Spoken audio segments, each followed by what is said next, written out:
Hello বন্ধুরা, কেমন আছো তোমরা সবাই? আশা করি সবাই ভালো আছো। দেখো আজকে আমি কি রান্না করছি। আমি পটল পনির রান্না করলাম। তোমরা কীভাবে রান্না করো দেখো, আমি কীভাবে রান্না করছি। প্রথমে ছোট ছোট আলু কেটে নিয়েছি, টুকরো টুকরো করে ধুয়ে পরিষ্কার করে নিয়েছি। এখন কড়াইতে তেল বসিয়ে দিয়েছিলাম। দেখো গরম হয়ে গেছে, আলু দিয়ে দিলাম। আলুগুলিকে একটু হালকা ভেজে নেব, একটুখানি ঢাকা দিয়ে ভাজবো যেন একটুখানি নরম হয়ে যায়। এই দেখো একটুখানি নরম হয়ে গেছে। ভাজার পর তারপর দিয়ে দেবো কাটা পটলগুলো দেখো আধা আধা ছুলিয়ে পরিষ্কার করে ধুয়ে নিয়েছি। এখন দিয়ে দিলাম পটল, তারপর দিয়ে দিলাম লবণ, হলুদ, সব কিছু দিয়ে এগুলো দিয়ে এখন একটু হালকা ভেজে নেব ভালো করে।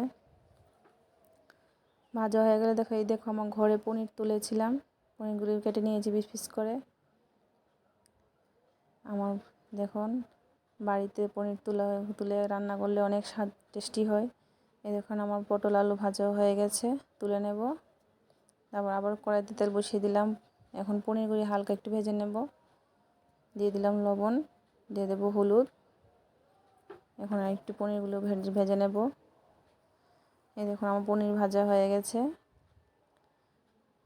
তারপর এখন দেখুন মিক্সিতে কিছু কাঁচা লঙ্কা, কিছু লাল মরিচের গুঁড়ো, একটা আদার টুকরো, একটু জিরে গুঁড়ো, একটু ধনে গুঁড়ো দিয়ে সবগুলো মিক্সিতে একটু পেস্ট বানিয়ে দেবো একটু জল দিয়ে।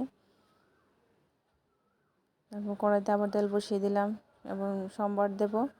একটা শুকনো লঙ্কা ফোড়ন দিলাম, তেজপাতা দিলাম, তারপর দেব পাঁচফোড়ন দিয়ে সম্বারটা দেব।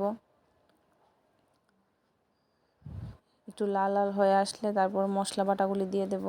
এই যে মিক্সিতে করে নিয়েছি সেগুলি দিয়ে দিচ্ছি। মশলাটা একটু ভালো করে কষিয়ে নেব। যারা এখন অবধি রান্না জানো না তাদের জন্য ভালো হবে আমার শর্টকাট রান্নাবান্না দেখাই। এই দেখুন পটল আলুগুলিও দিয়ে দিলাম সম্বারের মধ্যে।